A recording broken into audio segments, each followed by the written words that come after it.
would like to introduce our speaker for today. It's Dr. Joanna Barstow, who is currently doing a postdoc in Oxford, I think. No. University College London. Okay, University College London. Okay, I apologize for that. So, Joanna, would you like to give us a little bit of background about yourself, why you are studying this, what are your research interests, or, you know, the most important part is how did it spark in yourself that you really wanted to study, to be an astrophysicist and study, you know, planetary physics and exoplanets and things like that? So it probably started when I was maybe the same age as some of the people who are listening now. I was 16 and I won a bursary to work at the University of Leicester for 5 weeks during my summer holiday. And I worked with the team that built one of the instruments that went on the Beagle 2 lander, which was a lander from the United Kingdom that went to Mars. And it was on its way to Mars while I was doing the work, and I was I didn't do a huge amount because I was 16 and I was just starting out, but I really enjoyed the time that I spent working with the team, and that was what decided me. I said, oh, this is what I want to do a with my life. I want to work on planets. And so I went to university, studied natural science, got a PhD in planetary science. I went to Oxford to do that and studied the atmosphere of Venus. And around the time I was finishing that, the field of exoplanet atmospheres was really just starting at that point. And there was a job at Oxford that was advertised around the time I was finishing up. And I thought, oh, that looks really interesting. Why not? Why not give that a go? And so that's really how I got here. Very nice. Very, very nice. So it's really in your blood since probably you were born. It just needed some, you know, sparking to get started. I'm actually, full disclosure, my dad is an X-ray astronomer, so it really is in my blood. It's a bit of a family business as well. Okay, very nice, very nice. Who is your father? Martin Barstow. Okay, very nice, very, very nice. Okay, I used to do some research on black holes myself, so X-ray binaries were kind of a passion. Okay, so we are already almost 5 minutes past the hour, and to provide enough time to receive some questions from the audience and to answer the ones that we already have, we are going to officially start the webinar. Thank you very much for agreeing to be here with us. And I'll pass the floor on to you so that you can share your presentation with everyone. And if you don't mind, if there is any burning question that the audience have, you can use the chat or the Q&A to put your questions. I will gently ask you. If not, we give you the floor until the end of your presentation and leave the questions for the end. So the floor is all yours. Okay, thank you very much. It's a real pleasure to be here and talking to you today. And I'm going to talk to you about atmospheres on other worlds and how we are starting to understand what's going on in the atmospheres around planets that orbit other stars. And these are the planets that we call exoplanets. But first, I'd like to start in our own solar system. So you've got to remember that for almost the whole length of time that people have been studying the stars and space, this is all we knew about what planets were like. It was just the 8 planets in our solar system, and we knew that there were 4 small rocky planets and they're close to the sun, and they're the ones we call the terrestrial planets, which just means Earth-like. And those are, from the inside out, Mercury, Venus, Earth and Mars. And then we have 4 large gaseous planets, and they're further from the sun. And for a long time, people thought that that was how solar systems were always going to be, that they had to have 4 small rocky planets in the middle, and they had to have big planets on the outside. And I'd just like you to imagine now that you're not sitting in your classroom or watching this webinar. Instead, you're actually on the planet orbiting our closest star, Proxima Centauri b, and you're looking at this new system that's just been discovered around, around this star, the sun. And what you'd like to know is what the conditions are like on these 8 planets that you can see. And the first thing you might notice is that, well, 4 of them are big. We think that that means they're likely to be big balls of gas rather than rocky. But the 4 on the inside, well, they're a bit smaller. So that means they might have solid surfaces. That might be somewhere that something could live. The next thing that you want to know is how hot is it on each of those planets? Could any of those planets have a water ocean, which we think is very, very important for something to live? And the first thing we can do is work out how hot each planet is roughly just based on how far away it is from the parent star, from the sun. Because the further away you go from the sun, the less light each planet receives and the cooler it's going to be. So if we do that very simple calculation for the planets in the solar system, these are the sorts of answers that we get. So for Mercury, which is the innermost planet, what we call its equilibrium temperature, the temperature we expect just based on its distance from the sun, is 425 Kelvin. That's about 152 centigrade. So pretty hot, not a very nice place to live. If you do the same calculation for Mars, which is a little bit further out from the sun than the Earth is, then understandably it's colder than it is here, about -53 degrees C. And then as you go further and further away, it gets colder and colder and colder. That's exactly what you would expect. And these estimates are pretty good for those planets that I've talked about, for Mercury, for Mars, for Jupiter, for Neptune. And the estimate for Earth is also not too bad if we were to make it, but it's completely wrong for Venus. Because Venus's surface temperature is 735 Kelvin. So if you look at that, it's about 300 degrees hotter than the surface temperature of Mercury, even though Mercury is much closer to the sun. And the reason for that is that we've neglected to account for Venus's atmosphere. And Venus's atmosphere is almost entirely made of carbon dioxide, CO2. And we know from the problems that we're having with global warming on the Earth that this is a very, very efficient greenhouse gas. It's a bit like a really nice, fluffy extra blanket for Venus, and it keeps it very warm. So atmospheres are absolutely crucial if we really want to understand the conditions on the surface of a planet. So what are the atmospheres in our solar system actually like? Well, if you go to the 4 gaseous planets on the outside, they're all pretty much the same, give or take. So their atmospheres are made of about 90% molecular hydrogen, H2, and about 10% helium. And that makes sense because hydrogen and helium are the most abundant things in the universe. There's lots of that stuff around, so it's easy to make a nice big planet out of it. There's nothing like as much of elements like silicon and oxygen, which are needed to make rocky things. So rocky planets, which are smaller, they can easily be made of those things, but you can't make something the size of Jupiter out of those elements. There's just not enough material available. So those are the gaseous planets. And then if you look at the planets in the middle, the rocky planets, there are a few differences between them. Now Mercury, which is the innermost, Mercury is very, very small. So it has low gravity and it's very close to the sun. And those two things together mean that it hasn't actually been able to hang on to much of its atmosphere at all. If it ever had an atmosphere, it would have been stripped away long ago by the solar wind. So Mercury doesn't really have an atmosphere. The other 3 planets all do have atmospheres. And you'll notice that of those 3, the Earth's atmosphere is the one that looks very different. So the Earth's atmosphere is mostly made of nitrogen, N2. And about 1/5 of it is oxygen. And oxygen is something that we call a biosignature gas, because the reason that there's that much oxygen in our atmosphere is because there are living things on the surface of this planet that continually provide a source for that oxygen. Oxygen is an extremely reactive gas, and it's difficult to make an atmosphere with that much oxygen in if there isn't something that's constantly supplying it.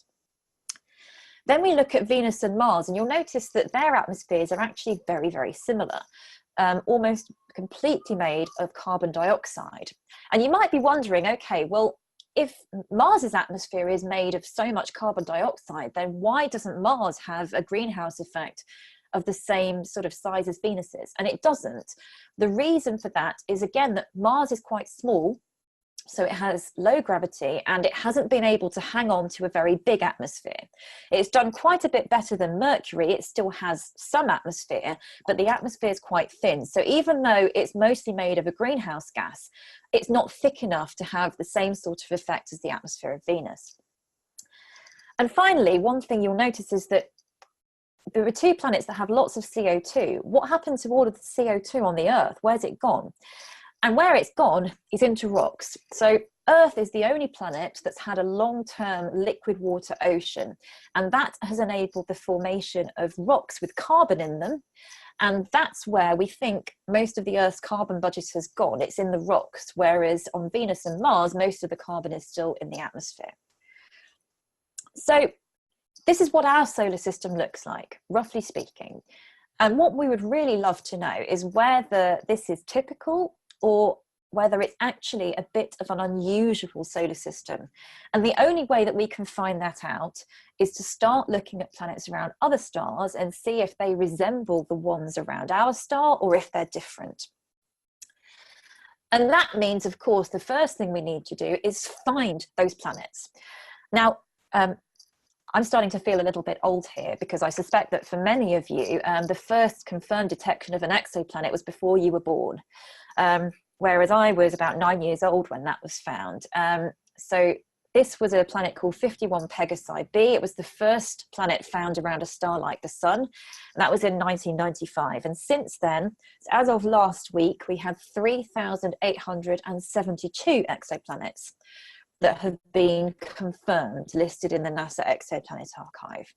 So that's obviously a big increase. And in fact, most of those have been found in the last 5 or 6 years. So the next question is, how do we go about detecting these planets? And the most obvious way, you might say, is, okay, well, I'm going to get a big telescope. I'm going to find a nice sensitive telescope, and I'm going to point it at a star, and I'm going to look and see if there's a planet around the star. And that works sometimes, but not very often. It only works if the planet is big and young and bright, and it needs to be quite a long way away from the star. And the reason for that is that stars are much bigger and much brighter than planets. So if the planet's too close to the star, then it gets lost in the glare of light from the star itself. So the planet needs to be a fairly long way away, at least sort of at the orbit of Jupiter, well, probably more like Neptune, actually, for most of these objects. So about 30 times further from the Sun than the Earth is. And even if it is a long way from the star, we still need to do some clever things with the optics in the telescope to try and get rid of the light from the star. So we use something called a coronagraph in the telescope to effectively block the light coming from the star so that we can see the planet. And this is an image of a planet called Beta Pictoris b. This was one of the earlier observations taken a few years ago on the, from an instrument on the Very Large Telescope in Chile. That little white dot is the planet, and the stuff next to the planet, that's where we've tried to remove the light from the star, but we haven't quite done it perfectly because that isn't possible. This is a much more recent image taken from the Gemini Planet Imager instrument, which is a newer and much more capable instrument. And you can see how much of an improvement that is. That's the same planet there. So that's how we can directly image a planet. But it's not possible for most of the planets that we've found so far. So how did we find all of those planets? 3,872. Only a handful have been detected using this method. And there are two ways of doing that that have been very successful, that actually don't involve looking at the planet itself at all. They just involve measuring the effect of the planet's presence on what the star does. So what do we do if we can't see them? And just in passing, we now know, based on statistics, that looking at an image like this, on average, every star in that image has a planet in orbit around it. There are lots of planets out there. So these are two ways that we can detect planets based just on their effect on the star. And the name of this method is called, it's the radial velocity method. And what that means, velocity means effectively the speed of the star, how fast the star is moving. And what radial means is that we care only about the star's motion either coming directly towards us or directly away from us. So you know that planets orbit the sun because the sun is large, it's very massive, and the planets are gravitationally attracted to it. And of course, the same is true with other stars. When you're doing problems in your classroom to do with orbits and gravitational attraction, what you probably do is you treat the planet as what is called a test mass. So effectively, you pretend that it doesn't have any mass at all. And that's a reasonable approximation for the problems that you do in the classroom. But of course, it isn't actually true. Planets do have some mass. They've just got much, much less than stars. But what that means is that if you have a planet orbiting a star, what's actually happening is not the star sitting completely still and the planet just going round it. What's actually happening is that the star and the planet together are both orbiting a point in space called the common center of mass. So in practice, that means the star wobbles a bit as the planet goes around it. And this is obviously very artificially sped up, but you can see that this star is wobbling. So what we would like to be able to do is detect the star wobbling, because if the star is wobbling and it's wobbling in a periodic manner, then we can say, okay, well, maybe there's a planet around that star that's making it wobble.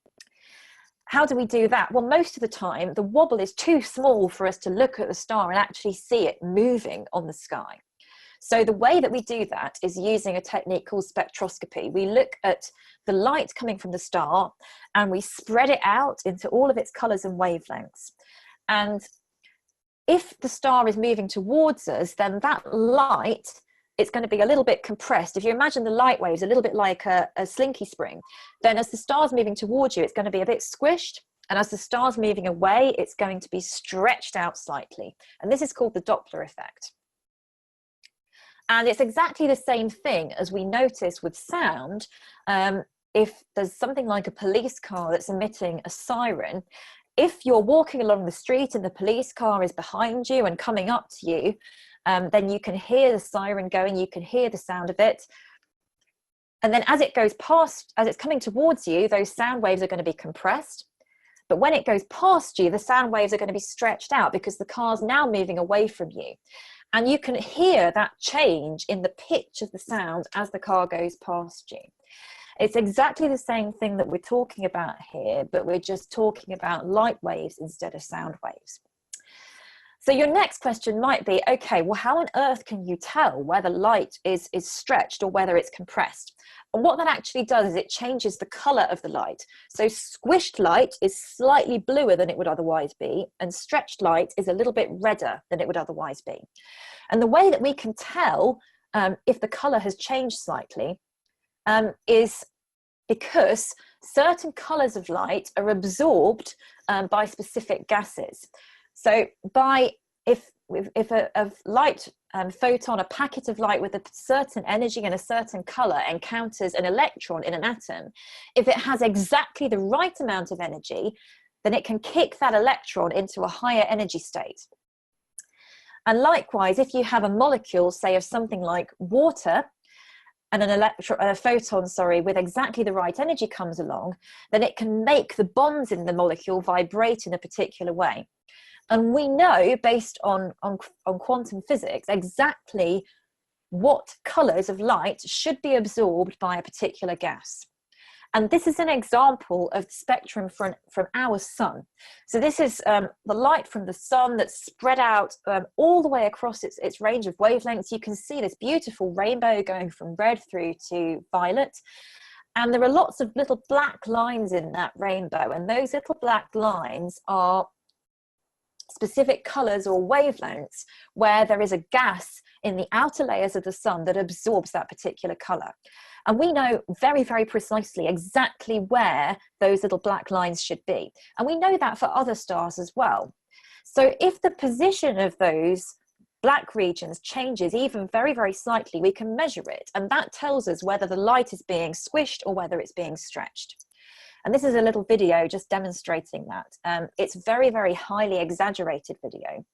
So here you've got a planet orbiting a star. you can see that as the star comes towards you, those black lines get shifted towards the blue bit of the spectrum, and as it goes away, the black lines are shifted to the red bit of the spectrum. So this is how we can detect a planet based on a wobbling star. And we can also work out how massive that planet is, because the more massive the planet is, the bigger the squish or the stretch of the light, the faster the star will move. Now, the other way that we can detect an exoplanet without being able to see it relies a little bit more on luck. So if the planet happens to pass directly between us and its star during its orbit, then it might actually block some of the light from the star. So if we keep staring at a star with a telescope, and the Kepler Space Telescope did this very successfully, it stared at one patch of sky for a number of years, and it watched all of the stars in that patch of sky and was detecting how much light was coming from each of those stars. And every so often, if a planet passes in between us and the star, then you see a dip in the total amount of light coming from the system. And these signals are pretty small. So for a Jupiter-sized planet orbiting a sun, that dip is about 1% of the total amount of light coming from the star. For an Earth, it's about 0.01%, so 1 part in 10,000. And if you have a particularly hot, big, bright planet, you might also see something we call a secondary transit. So this is the opposite case. In this case, the planet goes behind the star, it's eclipsed by the star. And because it's quite bright, you still see a little tiny drop in the amount of light coming from the system, because just before it goes behind the star, you're measuring the light coming from the star and from the planet. And then when it goes behind the star, you can only see the light coming from the star. So this is the transit method. And this method can tell us the radius of a planet, how big it is relative to the size of the star. So just from these two detection methods, we can find out the mass of a planet, we can find out the radius. From the mass and the radius, we can estimate the density of the planet, and that can give us a first guess as to whether it's a big gas giant planet or whether it's a small rocky planet. And from both of these methods, we can work out the period. We can work out how long it takes for the planet to orbit its star once. And that tells us how far away the planet is from the star. So for most of the exoplanets we found, we can do this temperature estimate that I showed you for the planets in the solar system. But as we know already, that isn't really enough to tell us exactly what the conditions are like on these planets. And I've got a little example here just to illustrate how inadequate that is. So I have two mystery planets here in this slide. And if you look at their vital statistics, you can see that they are very, very similar indeed. One of them is a little bit bigger and a little bit more massive, but they both have densities that are consistent with rock and iron. And their estimated temperatures are very similar to within about 5 degrees C. And yet, these planets are Earth and Venus. And we know already how very, very different the conditions are on these two worlds. So Venus is often called Earth's evil twin because it is very, very similar at face value, and yet it has a difference in surface temperature of more than 400 degrees. It's very, very much hotter. It has a very inhospitable atmosphere made of this greenhouse gas carbon dioxide rather than having an atmosphere with nitrogen and oxygen. Earth has a substantial layer of ozone, and that ozone layer is really very important. It shields us from some of the ultraviolet radiation from the sun that may be harmful to us. And the only reason that that ozone layer exists is because we have so much oxygen in our atmosphere. Ozone is just 3 oxygen atoms stuck together instead of 2, so you need plenty of oxygen to make that possible. And whereas Venus does not have a substantial ozone layer, it has instead things like sulfur dioxide and carbonyl sulfide. This is OCS. And these things are, we think, have been emitted by volcanoes on Venus, but they're not very nice. And it has clouds made of sulfuric acid. It's a really nasty place to be. So we really want to know what kinds of atmosphere there might be on all of these planets, and we'd like to be able to determine which kind of atmosphere we have in each case. So this is a diagram from a theoretical paper written a few years ago. That's just an illustration of the types of atmosphere we think might exist under different circumstances. So on the bottom, you've got how hot is the planet, increasing from left to right. And then on the y-axis, we've got how massive the planet is. So little planets at the bottom and big planets at the top. And this is where the solar system planets lie on this diagram, very, very roughly. So we have Mercury in the bit of the diagram that we call the tenuous atmosphere region. That means not very much atmosphere at all. It's not very stable. Then we've got Venus just on the wrong side of that dashed line that's labeled H2O runaway greenhouse. And what that means is that if Venus ever had any water, at some point in its history, Venus got a little bit too hot. And so the liquid water evaporated and it went into the atmosphere. And water vapor is actually a very efficient greenhouse gas as well. It isn't just carbon dioxide. And so if you put more water vapor into the atmosphere, then the planet would continue to heat up, the ocean would continue to evaporate, then there would be more water in the atmosphere, and so on and so on and so on, until all of your water's in the atmosphere. And then eventually the water molecules would actually start to break apart, and the hydrogen and the oxygen would separate out. And hydrogen is very, very light, and that means it can escape very, very easily from the planet. So you get left with no hydrogen, some oxygen, which would eventually dissipate as well. But the bottom line is you can't make the water again because there isn't enough hydrogen left anymore. So then you have a planet that can't ever go back to having a liquid water ocean, and instead you have this planet with a CO2 dominated atmosphere. Earth is on the other side of that line. So Earth has a nitrogen dominated atmosphere with quite a lot of water, and then Mars is just on one side of the CO2 collapse line. That's the point at which it's so cold that carbon dioxide freezes out. So Mars isn't quite there because it has a carbon dioxide atmosphere. And then we have the gas giant planets up in the top left in this hydrogen and helium part of the diagram. But you can see that there's a huge amount of that diagram that we haven't filled in. And what we really want to be able to do ultimately is to stick lots and lots of planets all across that diagram and actually see if this diagram makes any sense at all when we confront it with real planets. So this is our ultimate goal. How on earth are we going to do this though? Because we can't see most of these planets. I've already told you that. How can we study the atmosphere of a planet that we can't even see? Well, once again, we go back to this technique called spectroscopy, which is just really splitting up the light into all of its constituent wavelengths and colors and seeing what each of those colors can tell us about the planet. And this is actually an example from the solar system. This is some data from the Venus Express spacecraft that was in orbit around Venus until a couple of years ago. And what you can see here, this image here is called an observation. It says observation at 2.3 microns. This is a slice through what we call an image cube.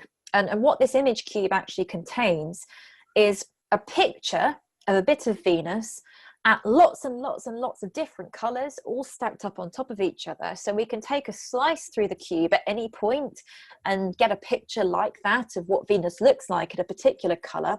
In this case, these are infrared colors rather than visible colors.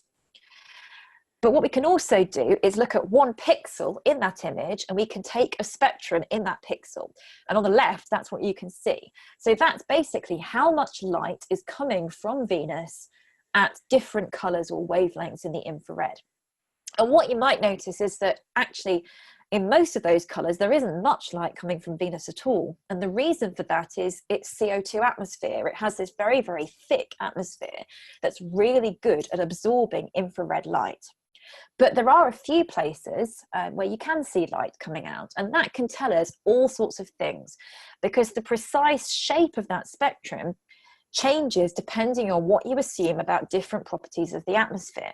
So Venus does have a little bit of water vapor in its atmosphere still, and the amount of that changes the shape of the spectrum. I already told you that Venus has clouds made of sulfuric acid, and the precise concentration of the acid in the clouds, that changes the spectrum. and the location of the cloud in the atmosphere, so how high up it is, that changes the spectrum too. So all of these things have an effect on the spectrum. And what we can do is to try and use computer models of atmospheres to work out which of those competing effects are actually making the spectrum look the way it does. And we can do this just the same for exoplanets. Now, when a planet is detected during transit, when it's passing in front of its star, of course, the planet's atmosphere is also going to pass in front of the star. And I've got a really exaggerated diagram here. So on the left is the planet going in front of its star, and this is the planet being observed in visible light, and then on the right it's being observed in the infrared. And this planet has an atmosphere that's pretty transparent in the visible, and that means that the starlight can get through it in the visible, but in the infrared the atmosphere is opaque, so the starlight just doesn't get through. And that means that the transit looks quite different if you view it in the visible against in the infrared. So the transit is deeper in the infrared because the planet actually looks like it's a bit bigger because of that opaque atmosphere. So these sorts of signals are very, very small. The difference in the apparent size of the planet between the case where the atmosphere is absorbing and the case where it's transparent, that's about 1% of the transit depth. And the transit depth for a Jupiter around the sun is already about 1%. So it's a percent of a percent, 1 part in 10,000. For an Earth, it's more like 1 part in a million. But these are the signals that we're actually starting to use to study exoplanet atmospheres. And of course, we're not restricted to just looking at the visible and the infrared separately. We can actually look at all colours separately. And we can do this using the Hubble Space Telescope. So the reason that Hubble is so good for this is that it's in space. So there are no problems with Earth's own atmosphere getting in the way. We can see both in the visible and in the near infrared with Hubble. And that's not to say it's an easy thing to do with Hubble, because these signals are very, very small, and Hubble was launched long before we even knew exoplanets existed. So I think it's actually quite amazing that we can use Hubble to study them. So this is an example of a measurement that was actually made using Hubble and also the Spitzer Space Telescope. So the points to the right of this diagram were obtained with Spitzer. And what this shows you, I'll just break it down for you, is effectively how big the planet looks at each wavelength. So you can see that right on the left-hand side of that diagram in the visible, it looks pretty big. And on the right-hand side, it looks a bit smaller. But there are also some little bumps in that spectrum. So the grey line underneath is a predictive model. So this is what we might have expected to see. Now this planet is one of the planets we call a hot Jupiter. So it's a hydrogen helium dominated planet. It's big, it's about the size of Jupiter, but it's very, very close to its star. So it's really hot. That means it has some slightly strange things in its atmosphere that are very different to what we see in the solar system. So in this case, this is a feature that's due to sodium gas. So sodium gas absorbs this particular sort of orangey yellow color of visible light. And what you can see here is that where we predict the sodium gas to make a difference in the model, we see a little bump in the observed spectrum too, those black points. So that's basically saying the planet looks bigger in the middle of that sodium gas feature compared with just outside it. That tells us that there is sodium gas in the atmosphere of this planet. And then we've got similar features. So we have a potassium feature just next to the sodium feature. And then in the infrared, it's a little bit tenuous because the spectrum isn't quite so precise there. But you can see that there are also some bumps to do with absorption by molecules like water vapor and CO2. But what's going on in the visible? Because what you might notice is that the model prediction's great in the infrared, and it's great at predicting the location of those little bumps that are due to the sodium and potassium, but the planet looks bigger in the visible overall compared with what we would expect. What could possibly be causing that? And the answer to that is clouds. So if you've got an upper atmosphere that doesn't have clouds in, then the starlight can get through quite easily. The only thing that's stopping the starlight is absorption by gases. So that means you can see really quite deep down in the atmosphere where the gases aren't doing any absorbing.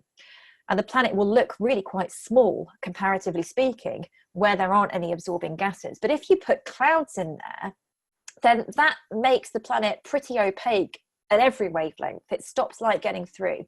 So you'll still see little bumps where the gases are really, really absorbing, but you're no longer going to be seeing really deep down in the atmosphere in between those regions where the gases are doing the absorbing. And what I spend my life doing, as I already mentioned, is using computational models to try and understand what's producing the shapes of these spectra. And in an ideal world, it would look something like this. So I'd have my observation, that's the white line at the top, and I'd have some flavors of models that have perhaps different gases in the atmospheres or different clouds. And my computer model basically says, okay, well, if I shine starlight through this model atmosphere, what spectrum would I see? In an ideal world, I'd be able to look at it like you're probably doing here and saying, okay, well, the green spectrum is the right one because that's the only one that matches my observation perfectly. But in reality, that is not the case. So if you want to make a really accurate model of an atmosphere, then you would need to split it up into an infinite number of infinitesimally small layers. So, of course, that's not practically possible. Instead, we have to split the atmosphere up into a finite number of layers that have a particular size. But then in each of these atmospheric layers, we would have to specify what gases are present, what the temperature is, are there any clouds there? So rapidly, you're coming up with quite a lot of variables that need to go into your model. And unfortunately, certainly at the moment, the spectra that we have don't look like that lovely white line that's really nice and complete and precise. They look more like that, and you have nice big error bars. And so what this means is we have something called an under-constrained problem.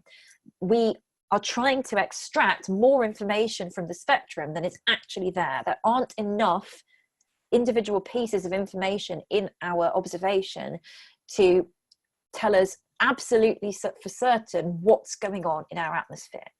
So we can't say that there is a perfect model for our atmosphere.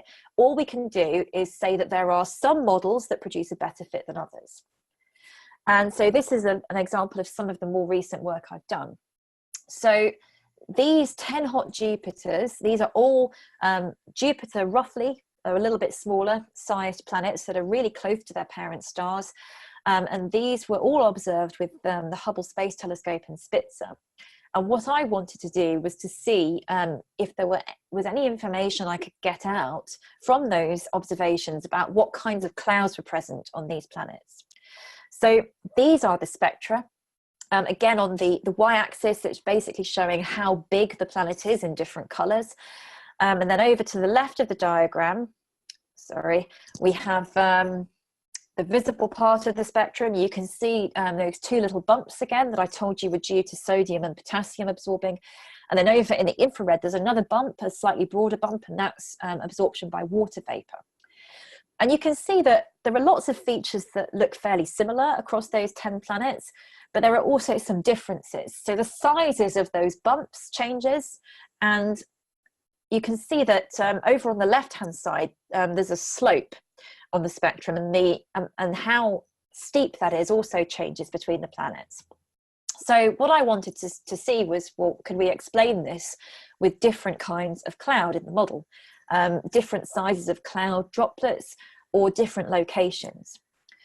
And this is the result of that. So these are those 10 observations, and you can see that they are each fit not just by a single model, but by families of models that produce a reasonable fit to the data. And what we can infer from this is some hints, perhaps, about whether clouds are condensing out at different heights in those atmospheres, because some of those planets are fit much better by models that put the cloud quite high up, and some of them are fit much better by models that put the cloud quite low down. And this is a little schematic that I put in that paper to show what we think might be happening. Now, we don't know yet what the clouds in these atmospheres are made of. The typical temperatures you can see on the bottom of that diagram are of order about 1,000 to 2,000 Kelvin. These are much hotter than anything in the solar system. So it's not going to look anything like a cloud in the solar system. We think they might be made of things like iron or magnesium silicate, you know, things that are absolutely solid on the Earth and are minerals, could be forming clouds in these atmospheres. But what I think might be happening here is that you've got two different things that are making the cloud, and the purple one condenses out in hotter atmospheres, and the blue one doesn't condense out until you get into slightly colder atmospheres. And you can see that as the temperature of the atmosphere goes down, the purple cloud gradually drops lower and lower in the atmosphere. And then in the cooler planets, the blue cloud can start to condense as well. And we really don't know if this is true yet. This is just a hint. And what we really need to do is look at lots more planets to tell us whether this is true or not. And what's going to be happening in the next few years is really exciting, because we're going to be getting new instruments and new telescopes that will enable us to do this much, much better. So in 2021, currently, we expect the James Webb Space Telescope to launch. And this is going to be fantastic for exoplanet atmospheres because it's got a really nice big mirror. And that means we're going to have lots of photons. And if you're looking at very, very, very tiny signals, then lots of photons is absolutely great. It's exactly what we want. And on the ground, the extremely large telescope is going to be seeing first light in the early 2020s as well. This will have a main mirror that's 39 meters across. Again, very, very big mirror, so lots of photons. And this is an image from a couple of years ago now of James Webb in the clean room. So this is James Webb being constructed, and you can really see how large this is. So that's the segmented mirror that was being put together at the time. This thing is so big that it has to be folded up on itself to fit into the spacecraft that's going to launch it. And it will have to actually unfold and deploy in space. What sorts of things are we going to be able to do with James Webb? Well, one of the things that's really exciting is what we can now do with Hubble for large planets, these hot Jupiters that have, relatively speaking, big signals. We might start to be able to do for smaller planets that are Earth-sized, that have much, much smaller atmospheric signals. And one of the things that might be a good way of telling whether we're looking at an Earth around another star or a Venus around another star is to look for ozone. Earth's ozone layer is nice and high up in its atmosphere, and that means it produces a really big signal in a spectrum. And that signal is smack in the middle of the range that James Webb can look at. So this is an example, this is a model spectrum of what we might be able to see with James Webb for an Earth-type planet. So the black points are my model of what James Webb might see. It's had noise added to it, so that's why it's a little bit wiggly. And the coloured lines on top show different models that you could fit to that. And you'll notice that there's a bump just above where the 10 is. There's a bump in that spectrum, and that is the bump that's due to ozone. So that model observation can only be fit with model atmospheres that contain ozone. So you would know that that planet had to have ozone in its atmosphere. If you tried to do this for a Venus-like planet, then you wouldn't see that ozone bump. So these other two bumps as well that you can see, these are actually carbon dioxide. So even though Earth doesn't have a huge amount of carbon dioxide in its atmosphere, it has enough to produce a signal. So you can also see that in the spectrum. And we actually have a candidate system of planets that we could do this for with James Webb. So this is a system called the TRAPPIST-1 system. This is a system of 7 rocky planets orbiting a cool red star that's actually, in astronomical terms, on our doorstep. It's very close by, and it's ideal to look at with James Webb. So this is what we might be able to see for some of the TRAPPIST planets. And again, you can see that you need to observe them perhaps quite a number of times with James Webb, but as you observe them more and more times, your signal, your ozone bump gets more and more obvious. So we should be able, if it's there, to detect ozone on one of these planets with James Webb. And finally, what we hope to do in the more distant future is to not just look at a few really interesting planets in detail, but to look at lots and lots of exoplanets, because what we really want to do is fill in that diagram that I showed you earlier of the types of atmospheres. We want to populate that. What we really would like is something that's perhaps a little bit like the Hertzsprung-Russell diagram for stars. I'm not sure that's possible for exoplanets because planets are a little more complicated, but we want to fill in something like that to really understand what's going on and whether the planets in the solar system are truly typical or whether they're actually really rather unusual. And what will help us to do this is the ARIEL mission. So this is a mission that's due to launch in 2028 that I'm very, very proud to be involved in. And what it is a dedicated space telescope that's just going to do this kind of measurement of exoplanets, nothing else. Whereas James Webb and Hubble are multi-purpose observatories, so they do all kinds of astronomy, not just exoplanets. ARIEL aims to obtain information about the atmospheres of 1,000 exoplanets. And at the moment, we have atmospheric information for a few tens. And maybe with James Webb, it might get up a bit above 100. ARIEL will be the first thing that will actually give us information about a large population. And so will we finally fill in that diagram? And when we've filled it in, will it actually look like it does now? Or will we have found out that a lot of the assumptions that went into it were wrong? Who knows, but we'll find out in 10 years' time, so watch this space. And who knows, some of you might actually be involved in this kind of science by then. There's plenty of time for you to get there. I just want to finish with this diagram. It's not really a diagram, it's a cartoon. So this is from the XKCD web comic, which I've always rather liked, and Randall Munro does a particularly nice take, I think, on some of the exoplanet results. So this is a portrait constructed from statistical data on typical planet sizes, because I told you that on average every star has a planet in orbit around it, most of which we haven't seen or detected yet. But this is what actually might be out there within the near neighbourhood of Earth, so within 60 light years. So the red points are planets around sun-like stars, and the size of the point depends on how large the planet is. And so you can see that those dark red points, they're Earth-sized planets, and there are actually quite a lot of them, and they're quite close by. So that gives us hope that with something like ARIEL, we can really start to understand this much, much better. I'll finish now and let you ask me any questions. So thanks very much for your attention. Thank you very much, Joanna. That was a blast. So many new things that are available and that are coming to us. So many interesting discovery. I just kind of feel like, okay, I'm abandoning what I'm doing and I'm going to devote myself to exoplanets, because it's really, really very exciting.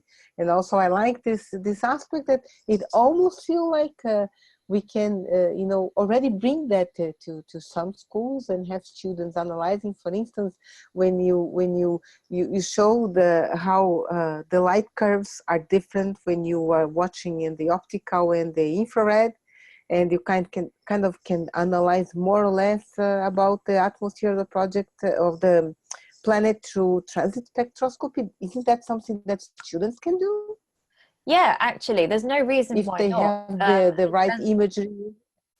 So a lot of the data from Hubble are public, and also a lot of these spectra are now published. So they've been cleaned up and they've been reduced. We're not looking at the light curves here. I'm looking at the sort of the end product. So it's that sort of work has been done. There is absolutely no reason why. And in fact, I've actually run this exercise. I did do school visits a few years ago to my old middle school, where I gave them that exercise. So I had a model planet and I'd put some gases in, and they had the templates of what you would expect to see. And I was asking them to identify what gases were present just by looking. So it's absolutely something you can do in the classroom at that level. Very good. We'll touch base with you again for that. That's really very exciting and very interesting. So I can't take many questions, but we have one here from André Ferreira from São Tomé and Príncipe. He's asking, this one is really very interesting. Is it possible to transform a planet's atmosphere to become more similar to the Earth atmosphere, which is something that you touched already? So in theory, yes. Theoretically, that's entirely possible. Practically, it is somewhat more challenging to do. And you would also have to pick your planet quite carefully. So the example I often like to give, because I found it really amusing, there was actually a paper that I was shown in the first week of my PhD on Venus that was, I think, written in all seriousness, that talked about terraforming Venus. Mm. Now, Venus is challenging, you would think, because it's very inhospitable. And the major problem with Venus is that all its water's gone. Well, not all, but most of it. You can't get, there's certainly not enough there to form another liquid ocean on Venus. So you have to cool it down, but you also have to get water there. And the suggestion in that paper was that you could steal one of the ice moons from Saturn and collide it with Venus, and then you get lots of water. But that seems rather dramatic. And I should also stress that this paper actually looked at the costing, the financial costing of doing this. And they had to invent a whole new unit of currency because the financial cost was just so enormous. So theoretically, it's possible. Practically speaking, at the moment, I don't think it's something that we're capable of. And actually, there are perhaps also some ethical considerations. So we tend to think of Venus as a dead world. It's inhospitable by our definition of inhospitable. But it is not impossible that there is something alive on Venus. And one of the theories that has a little bit of traction is that there could be bacteria living in the cloud layer on Venus. So that's quite high up above the surface and it's a little bit cooler. We don't think anything could survive the very deep atmosphere of Venus on the surface because it's extremely hot and extremely high pressure. But if you have acidophile or acid-loving bacteria, which do exist, we have acid-loving bacteria on the Earth, then it's not impossible that something like that could survive within the cloud layer on Venus. And are we confident enough in our ability to know what something living looks like, to know that we've found it? Because if you're going to transform the atmosphere of a planet, you would need to be pretty sure that there's nothing already living there, because that would make you a rather nasty person if you transformed it for your own ends and killed off whatever was already there. So there are lots of considerations apart from just theoretical possibility to do with terraforming. Wow, you just opened the Pandora box, didn't you? Just a bit. Wow, that's amazing. That's amazing. Okay, we have another question here from Gianni de Fatima, who is here with us with her students. We know that the study of the atmosphere of these exoplanets can tell us whether these planets are or were likely to have life on Earth, and that this planet orbits very close to their parent star. It's difficult to obtain a direct study of them. What are the new methods of getting this study, and how can telescopes help you go further? What are the modifications in them to achieve the study? So for the planets that are really close to their stars, they're actually the ones that are best suited to using this transit spectroscopy method that I talked about. And really what you need to make that possible in terms of a telescope is pretty much what we're going to have with James Webb. You just need to have lots of photons, because the main barrier to us being able to do that measurement is that the signals we're looking at are really tiny. They're between 1 part in a million and 1 part in 10,000. So that means that you need, basically, the more photons you have, the better your signal to noise ratio. So your signal emerges much, much better from any noise you have. So a big telescope just picks you up more photons because the collecting area is bigger. So something like James Webb is really well suited to it. And also something that's in space is well suited because it means that you don't have to worry about the Earth's atmosphere getting in the way. Okay, also very, very interesting. We have here from Ivo Joking, from Bulgaria. He asks, what research methods are used to establish biomarkers in the atmosphere of an exoplanet? Okay, that's a really interesting question. So I briefly mentioned that oxygen is a biosignature gas, but actually that was glossing over a much more complicated story. So we can detect oxygen, and we should be able to detect oxygen and ozone and things like that with James Webb. But the issue with oxygen as a biomarker by itself is that it isn't the only way of getting oxygen in the atmosphere. Living things are not the only possible explanation. And I touched on one of the alternatives already when I talked about Venus and the runaway greenhouse. So during that process where Venus has lost its water, so the water's evaporated and the water molecules have broken up and the hydrogen gets lost first, at some point in that process, you end up with a lot of oxygen sitting there in the atmosphere before it disappears. But that oxygen isn't there because of living things. It's there because there was a lot of water. The water has been lost. The hydrogen has already gone, and you're left with a lot of oxygen. So that's what we call a false positive. That would be an indication, that might be taken as an indication of something living, but actually it's not. It's a marker of an entirely different, completely non-biogenic process. So the people that are currently doing more detailed work into this, I think one of the more promising avenues for looking for biosignatures is looking for combinations of obscure molecules that only seem to occur in the presence of life. So actually oxygen is not perhaps the most obvious or even the best, but there are other molecules that are slightly more complicated molecules that can be produced in the presence of life. And in particular, having more than one is what you really want to be your sort of smoking gun. So apart from actually looking for these things, one of the avenues of research at the moment that is not in my area of expertise, but I have colleagues that work on this, is actually looking for those killer combinations, those combinations that would be absolute smoking guns for living things and can't be explained by anything else. Okay, well, we have space for two more questions. One is from Parit Metaf that is here with us. The question is, how will the advanced machine learning impact analysis of data from exoplanets? Sorry, the advent of machine learning. Yeah. Well, I think quite dramatically. So one of the advantages of machine learning is the ability to process large amounts of data much more quickly than doing things on a case-by-case basis. So one of my colleagues at UCL, Ingo Waldman, is a specialist in this, and he's looking at ways of applying artificial intelligence techniques to analysing the sorts of observations that I was showing you today. I think at the moment we're at the point where it isn't quite necessary yet, because we don't actually have large data sets yet. But when we get to the point of having something like ARIEL that's going to be looking at thousands of these things, then it will be quite important to be able to analyze those spectra as a population rather than analysing each individual one. And I think that's where machine learning techniques will become very, very valuable. It's also being used to great effect to analyse the raw data of those transits, so the actual light curves where you see the dip caused by the planet. So yeah, it's already being used, and I think will be used much more extensively as we go forward. Okay.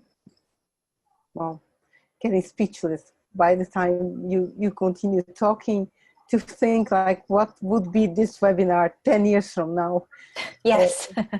So the last question that I'm afraid I can take is the one from Gabrielle. She's also here with us, and she's asking that the magnetic field is very important to bring the exoplanet's atmosphere. Did you have idea if there is a method to detect magnetic field of exoplanets? Okay, so this is not something I'm an expert in, but there are certain ways, yes, of detecting the presence of a magnetic field, but indirectly. I don't want to talk about this too much because I don't consider myself an expert, but so one of the people that I know has done some work on this is somebody called Jonathan Nichols, and he's at the University of Leicester. So I think you could certainly look up some of his work because he has looked at this. One of the things that might be an indication of whether or not there is a magnetic field is to look at certainly for these very, very hot close-in planets, is to look at how they interact with their stellar wind. And one of the ways that we can do that is to look at the shape of their transit in the ultraviolet. So in the ultraviolet, you're looking at the very, very top regions of the atmosphere at the point where it actually comes into contact with the solar wind. And one of the things that we have seen for some of these planets is that the shape of the transit is asymmetric in the ultraviolet. These things are moving quite quickly because they're very close to their stars and they have short periods. And so it's possible that the shape of that transit, which gives you an idea of how the planet's atmosphere is interacting with the stellar wind, that might give you some information about whether or not there's a magnetic field, because that's at the point where the magnetic fields would also be interacting with each other and affecting how that works. The shape of the Earth's exosphere and ionosphere is altered by the fact that we have a magnetic field, and the same would be true of an exoplanet. Okay, very, very nice, very, very nice. Okay, so Joanna, thank you very much for being here with us. That was really very, very interesting, very, very educational. I thank also the audience who spent this very nice hour here with us, watching this new Europlanet webinar. Don't forget that next month we are going to have a new webinar, this time devoted to how the geology of Earth can help us understand Mars a little bit more. It will be, I'm not sure yet about the topic, but it will be Dr. Emma Bramham from, I think she's from the Leeds University in UK. And we will announce in our regular channels, in Europlanet webinars or the Galileo Teachers, or in the social media of both projects. And but before you leave, I am putting here in the chat a small link, and I would like the audience and Jenny, please, to all your students, to go and tell us what you think about the webinar today. I particularly think it was a blast. I really, really enjoyed it. And I think I will end thanking again, Joanna, thank you very much for this time with us. Thank you for this enlightenment on exoplanets, and I really hope that we have the opportunity to talk to you again. Oh, Joanna just gave us her tweet at Dr. Jovian. Perfect. We will add, if you don't mind, this contact in the webinar page. Sure. And in the YouTube video, so that people that will listen to this later on can contact you. And please come back.